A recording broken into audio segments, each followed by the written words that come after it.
Oh, good. I searched the members, just that the attendees, and I just didn't find your name, so I'm relieved to see you here, Mike. Uh, Mike, it's your turn, and I'm just going to ask you to share your screen and go ahead. All right.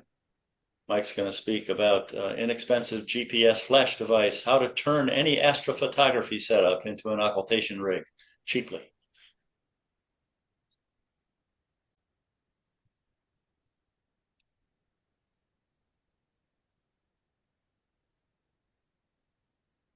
Right, we're all sharing.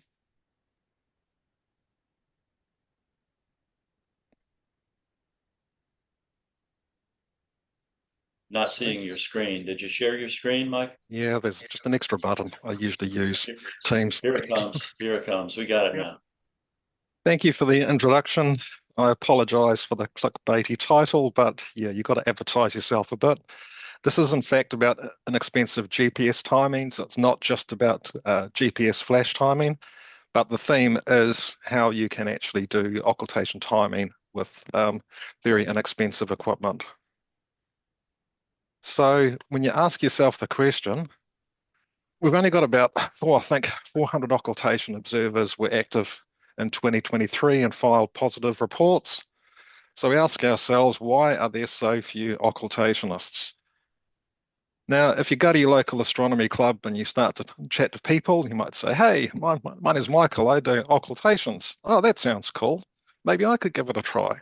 So then you start explaining what you need to do because you need accurate millisecond timing. So a lot of people are using these analog video cameras. And then most people will say, oh, that's old school. I can't be hassled doing, can't face the hassle of doing this kind of thing. And of course, currently those VTIs are not actually available for purchase new. So then the next option might be something like, hey, this is a really nice QHY camera, fantastic device. But then no one really wants to pay $1,200 for a 10-year-old piece of obsolete camera hardware. There's the wonderful new Astra device, fantastic device.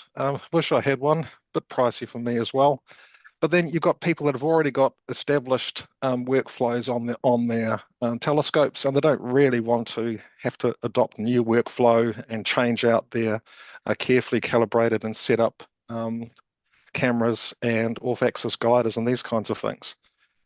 You can, of course, build some stuff for yourself, but that's not appealing to many people. So the question you kind of end up with is, why can't I just use my existing imaging rig and PC to do occultations? So here's some of the reasons that you can't. PC time is just not accurate enough by itself to use a PC as is. There's camera acquisition delays, system delays, and all other kinds of things that go on with a PC to screw up the timing. And every PC and camera system is going to end up being different. So you can't just say, do exactly this and it's going to work. You actually have to figure out how to get timing out of your existing PC. So how can we go and how can we work to overcome these issues? So this is where some of these GPS timing methods for PC come in. So you'll probably all be familiar with GPS flash timing. The usual way it's been done in America and Europe and some other places is using a smart GPS flasher. This is a dedicated device that logs the GPS timestamps. So Arts Timers, ChronoFlash, an example of this. There's also the newer GPS flash timer from IOTA, which Steve Preston will be introducing, I think, in the next talk. They come at a bit of a price, and they have a bit of a learning curve to use them. There's other methods. I call the other method with GPS flash the dumb GPS flasher. It's dumb because it doesn't log the GPS timestamp. It doesn't know what the time is. They get used to correct the recording system timestamps. So this system or something similar has been used in Japan with IOTA East Asia for many years and very successfully. And I've been using this method myself and developed documentation for that. So I'll be describing this method today. There's a newer method available, which we'll also talk about, still a little bit under development, but it's shown a very good promise.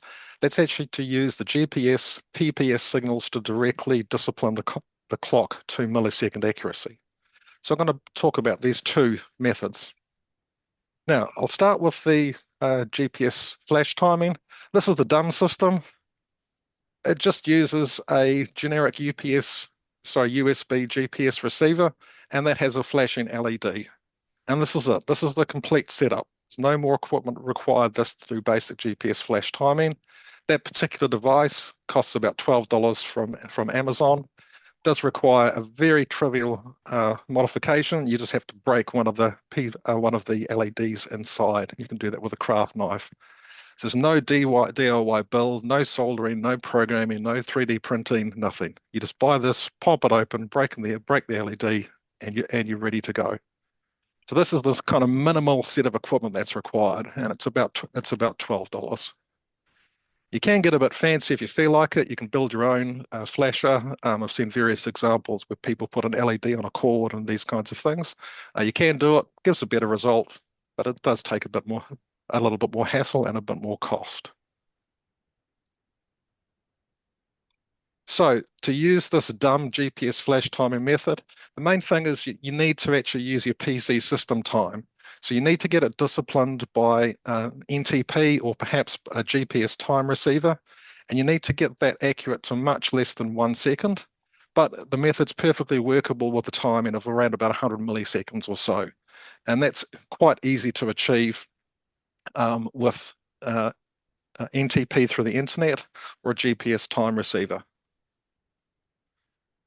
There's the usual process for GPS flashing the recordings. It's best to flash before and after the event. Once that's done, the GPS flashes are analyzed to calculate the delay corrections that need to be applied to the PC time. Then those get interpolated to the event time to give the most accurate time correction possible.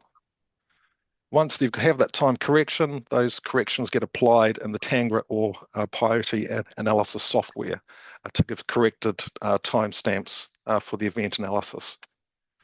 Now, I've developed an Excel calculation spreadsheet that will handle all of these calculations. It's available online, works on Google Sheets and a variety of different systems.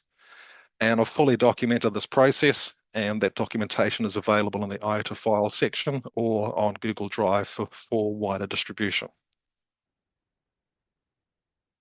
Just to show briefly how this works, this is a light curve showing the background where we have GPS flashes before and after the event. These are handheld, so the light intensity varies depending on how you hold the GPS flasher in front of the scope tube. Once we have that light curve, it gets copied into the Excel calculator. The whole thing just goes in. This is a version using Tangra. I have a version that should also work with a PyMovie generated light curve.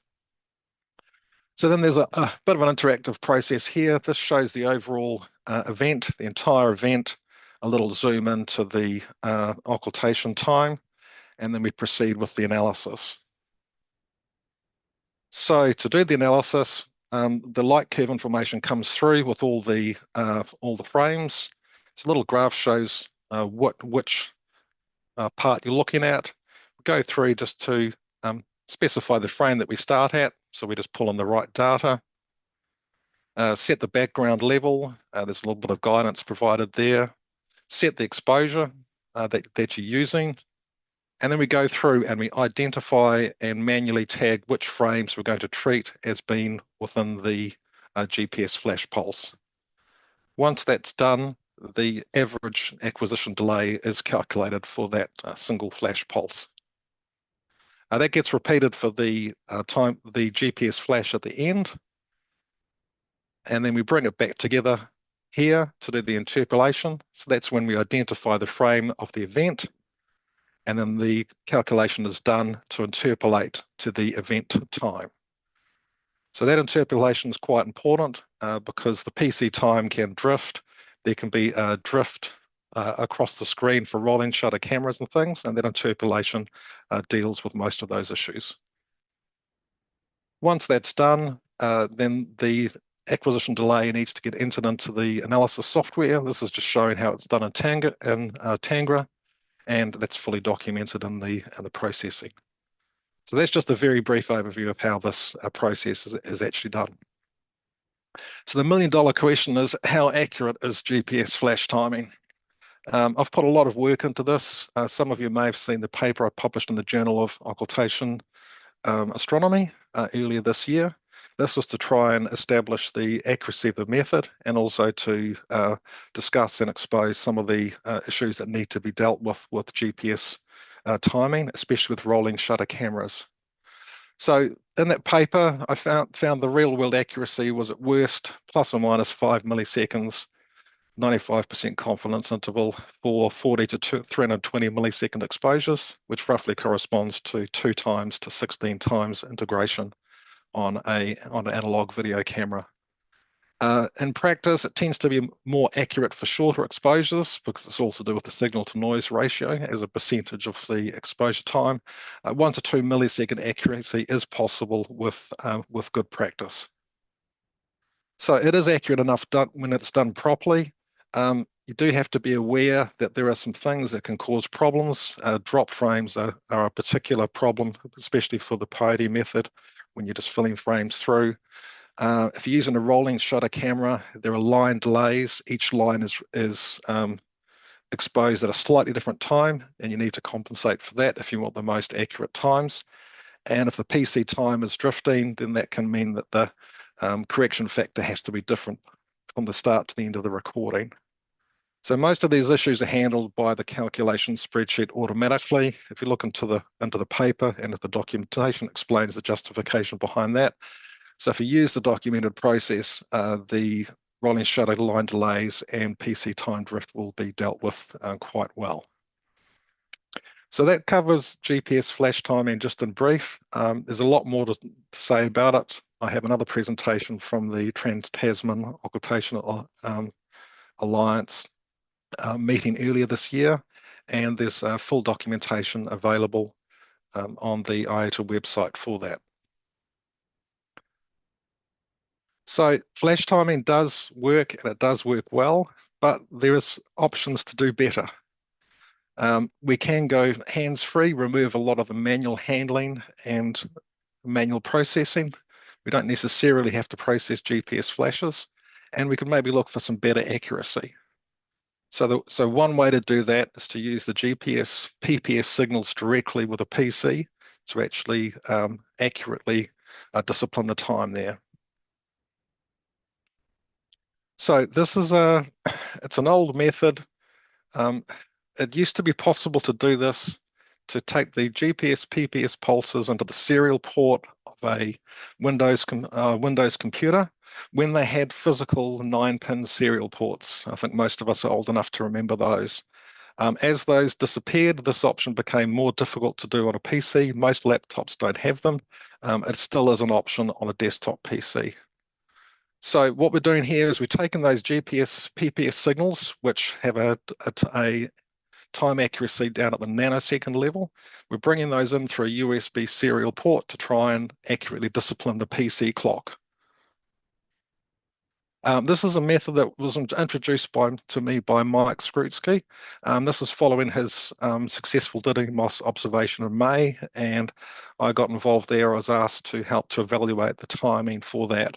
So together we spent several weeks doing tests, very extensive tests. Mike Skrutsky did a whole pile of tests himself. I built a unit myself to test it. And at the end of that, we actually showed that his timing was a lot reliable and had an accuracy of around a few milliseconds. That was quite important for that Didymos observation. And Dave Herald will be talking a lot more about the Didymos observations later. So since then, I've spent some months testing this. I'm trying to understand the performance and to develop processes and documentation so that this could be perhaps more widely used as a timing method. It's still very much a work in development. So how do we do it? Sorry. So we use a GPS module. The one on the top right here is just a simple Arduino GPS module. It costs about $11. What we need to do there is we need to connect the PPS pin to the DCD digital carrier detect pin on a TTL to USB serial converter, and that device costs about $7. That does require a single solder joint. If you want to, you can add an antenna, and I'd recommend doing that because you get a stronger and more reliable signal. That will cost you about another $10 for that, and that does require a very simple solder job.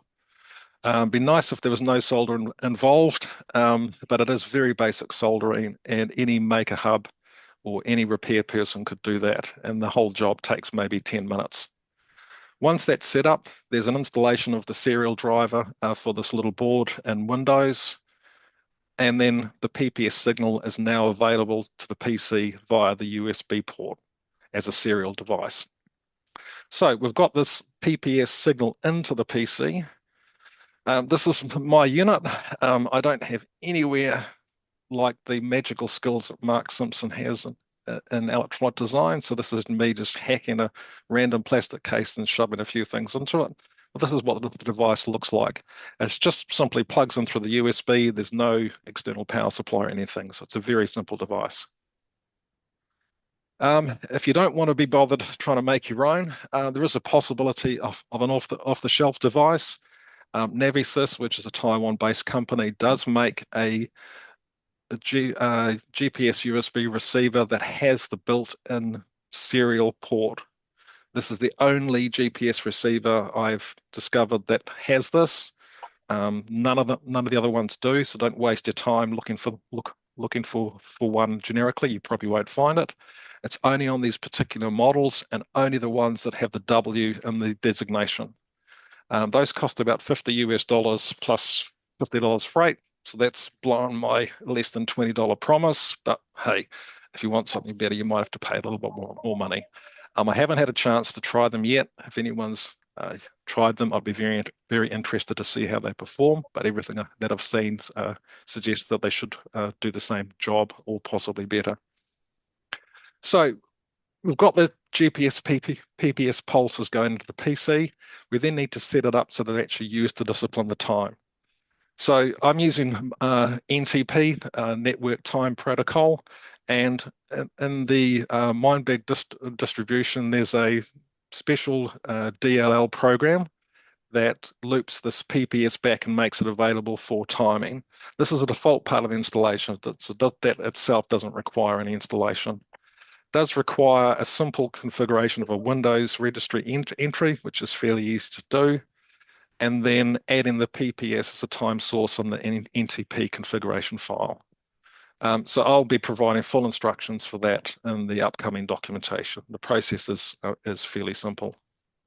So once that's done, then we actually have the time being controlled by the PPS. So the NTP automatically starts.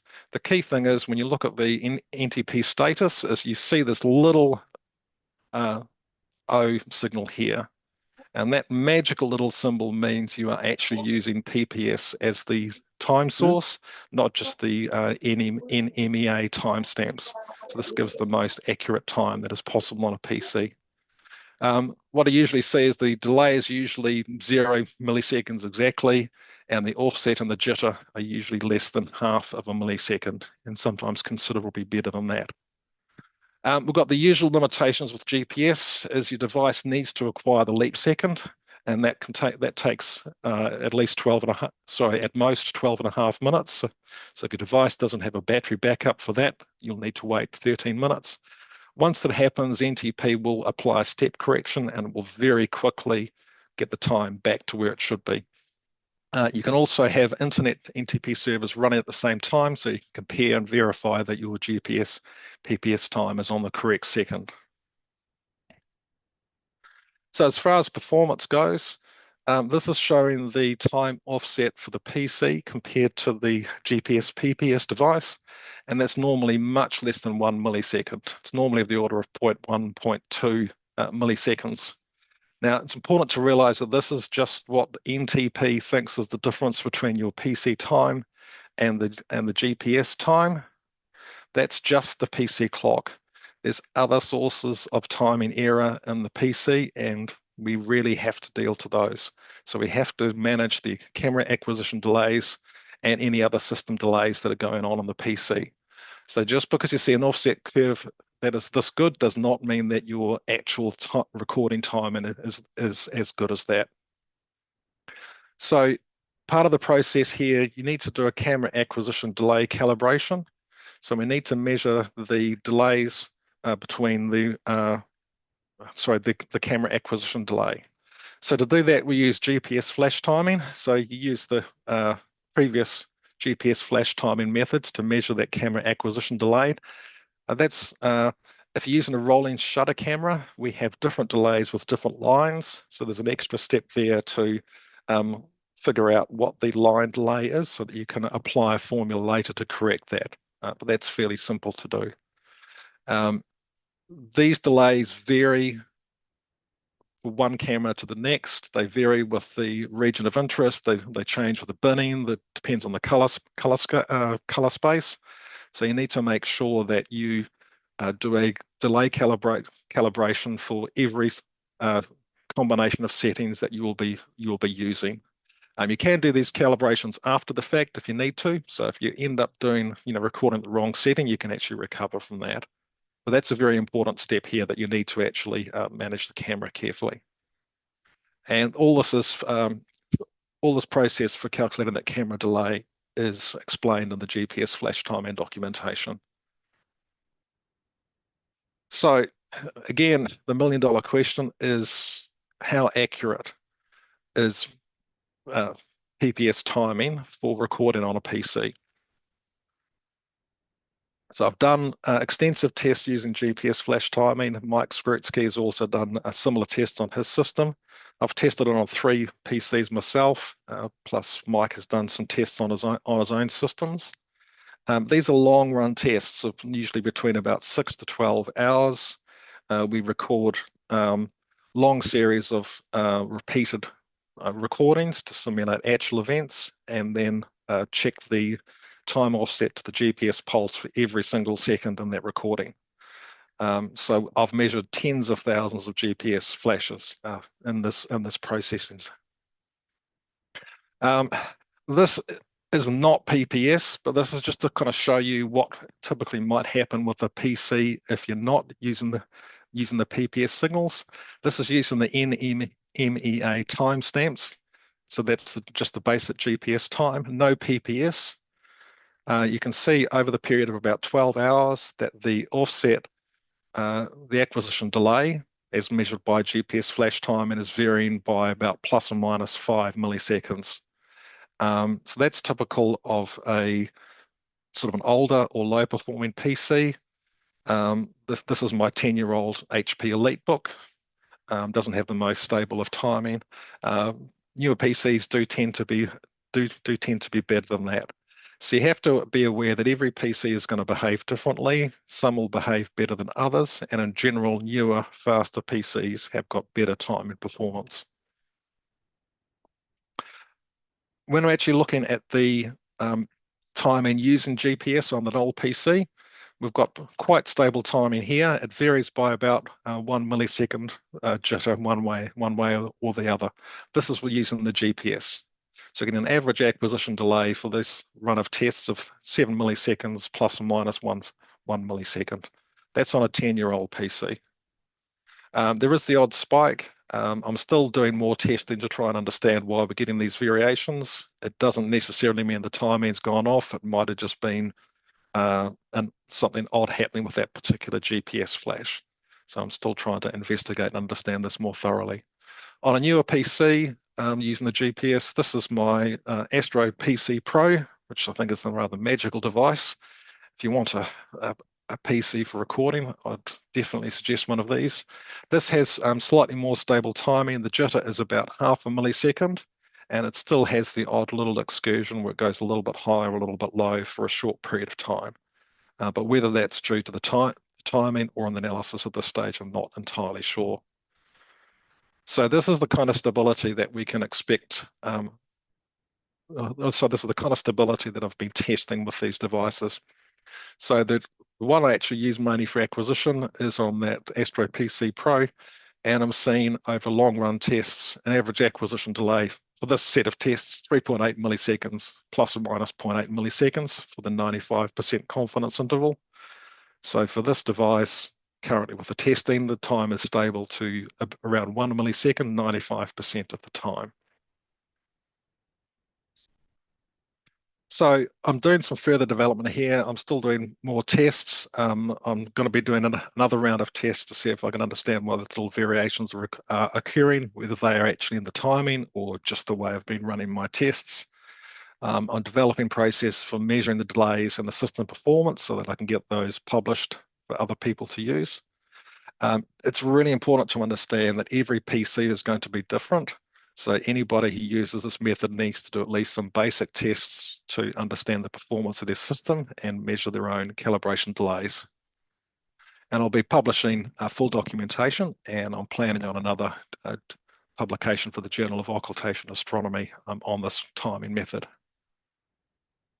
So can we have our cake and eat it too? Yes, you can do timing for less than $20. You can use a dumb GPS flasher, or you can use a basic GPS PPS system. Timing accuracy in the low milliseconds is feasible with good processors. It can work with almost any camera, doesn't matter what type it is. It'll handle rolling shutter cameras, so people can use whatever device they have. There's no need to change cameras unless they really want to. So this makes it ideal for new or casual observers because the cost to get started is very, very low. It also means it's cheaply scalable for large ad hoc campaigns. So if you wanted to get 100 telescopes out there, get yourself 100 dumb GPS flashes or 100 basic GPS PPS systems.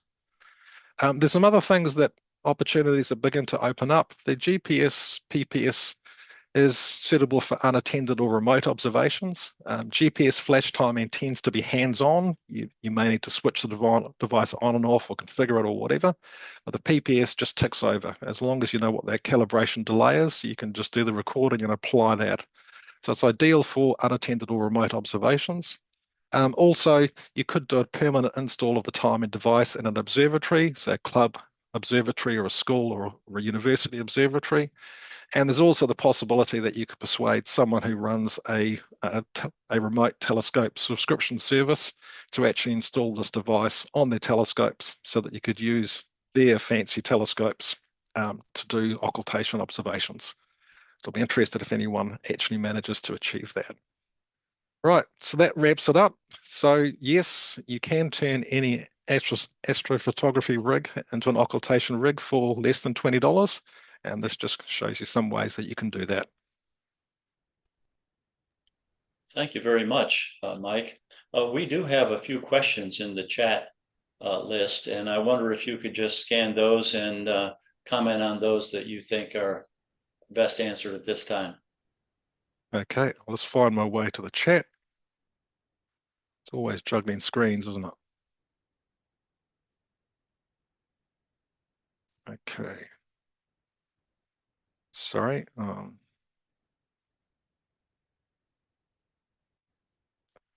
No, I'm not seeing any questions there.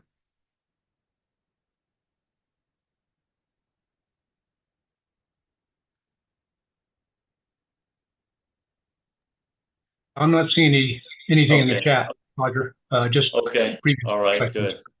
All right. Now, Steve, we have a couple options I want to ask you about. One is that since your talk is also on GPS flash devices, would you like to proceed immediately, or would you like to take a break first? A biological break, you know? I'm okay either way. We can do a break, whatever you'd Okay. like to Well, do. let's just take a 10-minute break.